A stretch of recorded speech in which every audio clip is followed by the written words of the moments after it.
இப்போது இன்று புதன்கிழமை அன்னைக்கு கிருஷ்ண பிரியாவுக்கு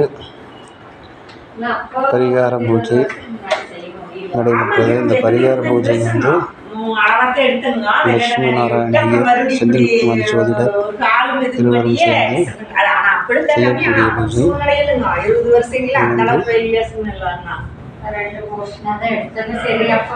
செய்யப்பட்டது பரிகார பூஜை.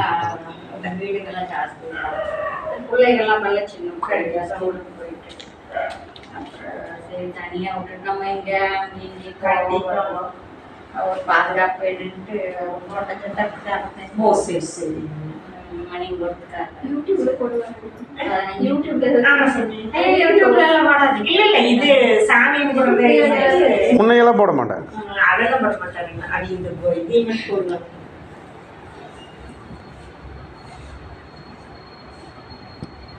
வந்துட்டாரு.